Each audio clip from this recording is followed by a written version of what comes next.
왜 이러는 거야? 왜 이렇게 못 맞추는 거야? 라고 해서 예. 정확히 따져드릴게요.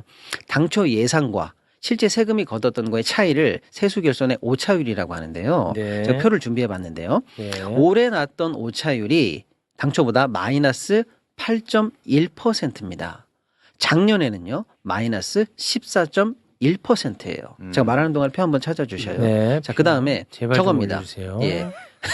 정말 네. 부탁드리겠습니다. 네, 올라갔네요. 예, 그래서 지금 2년 연속으로 마이너스 어마어마하게 오차율을 냈는데, 그 전년도 한번 봐보시죠. 그 전년도는 플러스 15%예요.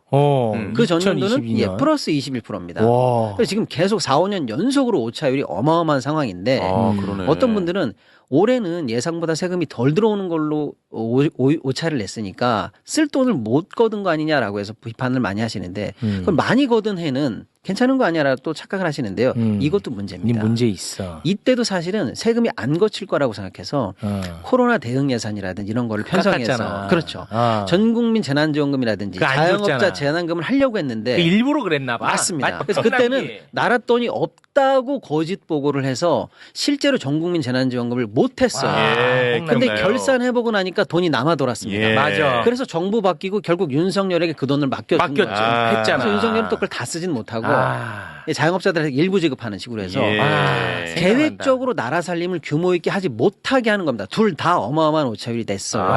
그러네. 그럼 도대체 우리만 이렇게 못하는 건가? 다른 나라도 다 그런가라고 해서 제가 비교를 해볼게요. 4년 통계를 봐봤습니다. 평균 오차율이 얼마나 나나 다음 표 한번 띄워주시죠. 우리는 지금 평균 12.4% 오차를 냅니다. 제일 위에 독일이죠. 5.7%입니다. 100조 걷기로 하면은 독일은 예를 들어 95조 정도는 맞춘다는 거예요. 아. 한 번 더 들어가 보겠습니다. 예. 실제로 세수를 예측하는 모델이 있습니다. 이건 이제 아주 전문 영역에 이제 들어가는 건데요. 네. 너희들은 도대체 모델을 얼마나 후진적으로 만들길래 이렇게 맨날 오차를 내느냐라고 네. 하니까 기재부는 반론을 합니다. 우리 모델이 얼마나 정교한데 와서 보면 깜짝 놀랄걸? 이런 얘기를 합니다. 네. 그런데 사실은 그럼 우리가 검증할게 아니면 업그레이드 할 테니까 학계나 이런 쪽으로 오픈을 해봐. 하니까 오픈하지 않습니다. 자기네들만 갖고 있어요. 그래서 정교해졌다고 얘기하는데 실제로 일부 정교해지긴 하는데 왜 틀린지 아세요? 모델은 정교한데 값을 지 맘대로 넣기 때문이에요. 그렇지. 예, 실제로 올해 경제 성장률 1.5 이렇게 넣고 계산을 해야 되는데 네. 예를 들어 그 항목에다가 그냥 2를 넣는 겁니다. 네. 왜냐? 예를 들어 윤석열 대통령 경제 지금 문제입니다. 내년에 나라 살림 줍니다. 이렇게 작년 요맘때 예산 짤 때 넣었다면 윤석열이가 허무맹랑한 얘기 했겠습니까? 좋아집니다. 제가 문 정권 때 망친 경제 제가 일으켰습니다. 이런 얘기 하겠냐고요.